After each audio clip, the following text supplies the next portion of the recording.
Hello, everybody. This is Rocket Rick J18, and today I want to show you three cards and a photograph, and they all have a central theme except for the photograph. Sorry to say, the three cards have a theme, and they're all big cards. And by big, what I mean is they are physically big, not that they are the most important cards. Well, they're pretty important to me, at least. So the first one I want to show you, uh, let's turn the camera down, see how that looks. And so, yeah, we're going to get some of this stuff out of the way. And very good. So the first one I want to show you is a 1977 to 79 sportscaster. And I'm just going to pull in a little bit. Let's take a look at this card. You'll notice, first of all, that the main picture depicts Joe in his the time of his playing days, a photograph from back in that time period, and the other depicts him as a coach for the Oakland Athletics. So, which he was in the early '80s. Joe passed away in 1999. Obviously he wasn't able to continue after that. And there is a good bit of information on the back, which I'm not going to take the time to read to you. But if you know the story of Joe DiMaggio and the Yankees, you know that Joe uh, was on 9 World Series championship teams, second only to Yogi Berra. And he started his career with the Yankees by winning 4 in a row. So pretty daggone impressive, I think. And I have come to develop a new appreciation for Joe DiMaggio. I think he was a tremendous baseball player at every level, and he did it on the biggest stage in baseball. Uh, this the story goes that uh, an older uh, grandfather, great grandfather, was talking to one of his grandchildren and commenting on, and the grandchild was telling him all about various and sundry other players that he knew about, and the more the kids told him about these other guys, the more the grandfather said, "Ah, yes, but you never saw DiMaggio." So he made a big impression on people from that era, especially. And by end of the season 1951, he was gone. He retired from baseball when he felt he could no longer perform at the top level. So these cards depict other sports, not necessarily in America. I have one other that shows the Irish sport of hurling, and it's kind of a cross between uh, field hockey and lacrosse with a little uh, assault with a deadly weapon, I think, maybe. The idea is that, you can't just run with the ball, which is called a hurley.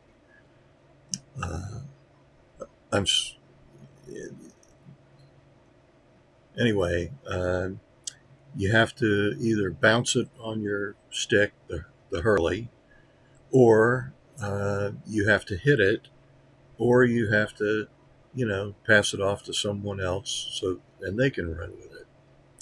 So anyway, a long story short is that while you're trying to do all of this stuff, at least one guy from the other team is racing down the field after you, trying to beat you with his stick. So it's a pretty tough game. Anyway, so that's the Sportscaster. And I'm going to put that aside. The next one I'm going to show you is a photograph. And this photograph is a 1951 Wheaties Premium. I believe 1951. It's possible it could be 52. But in any case, it is a Wheaties Premium. And obviously it depicts Roy Campanella in his most famous pose. The 1952 Burke Ross card is made from this image.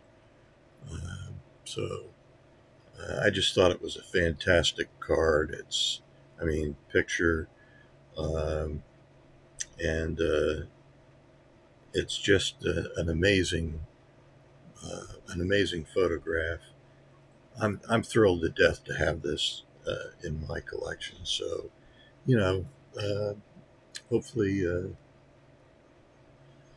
And then the next item that I have to show you is the 1970 New York Yankees clinic schedule postcard, and it is in a PSA X Mint 6.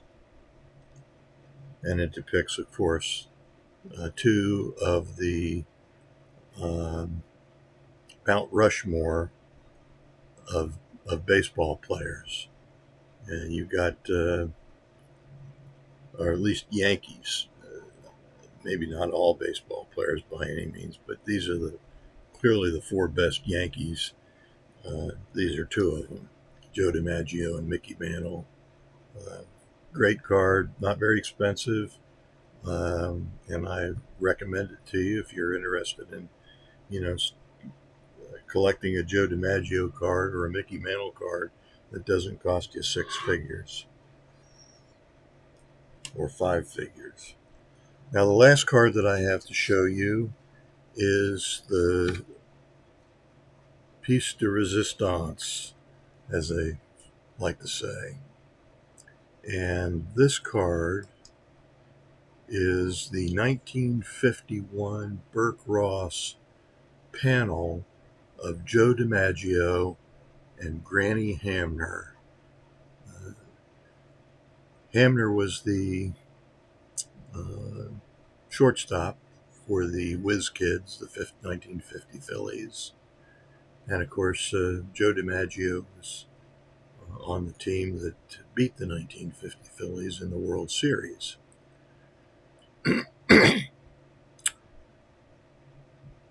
I just, I could just stare at this card, I think, all day. It's a wonderful example in an SGC4.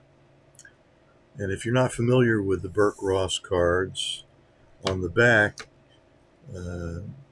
it tells you that these are the hit parade of champions. And it gives the name and position and team of the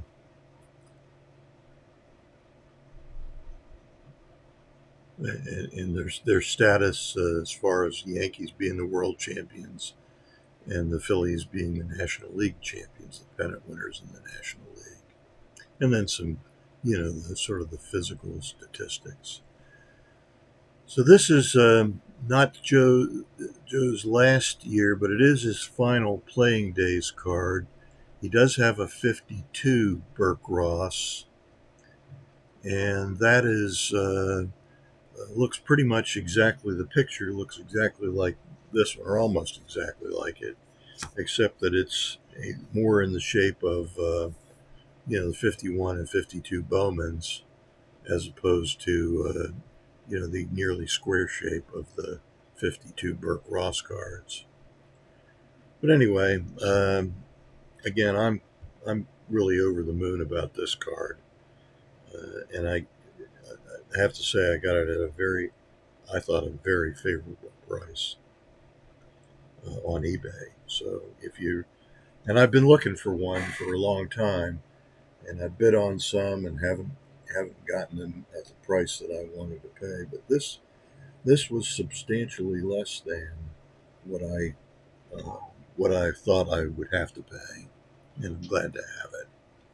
So those are what I have to show you, my big cards, and I think you'll agree that they were all big cards, physically big. So I'm going to turn the camera back around to me talking and shout out some YouTube channels that you guys can take a look at if you haven't already. Although these three, I'm sure, are all well known to all of you. So let's care of the camera. Here we go. And the three channels that I want to shout out are John at 3D80s, 3D80s Kid. John is a well-known YouTuber. He has a wonderful collection which he has curated by focusing on non-rookie Hall of Fame cards that are well-centered and at a price that he's willing to pay for them. So he doesn't get everyone that he goes after, but the ones that he does get fit all of those requirements, and he's tireless at doing it. He's got a list, and his list includes all of the cards that he's interested in. He has a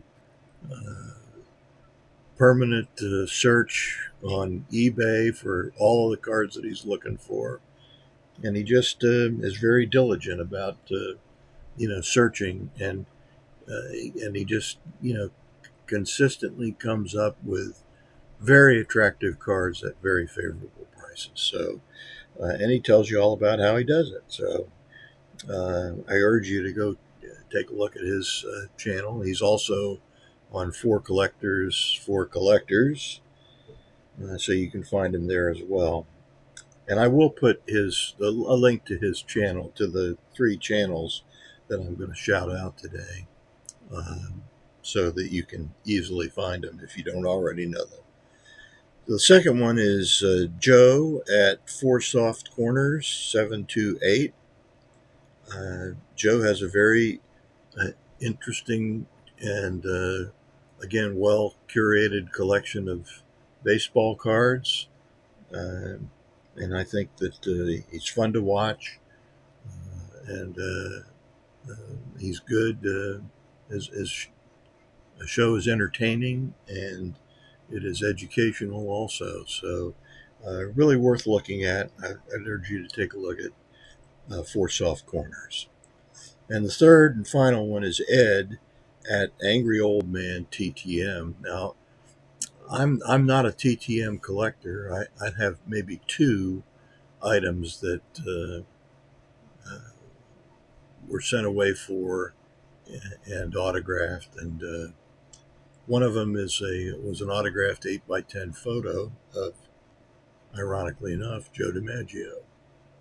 And my wife gave me that for a wedding gift 48 plus years ago. The second one is a 1972 Topps Willie Stargell card autographed. And Willie is, or I should say was, one of my favorite players, along with Dave Parker and some of the other guys on the Pittsburgh Pirates. I'm especially fond of the '71 team because they won the World Series, and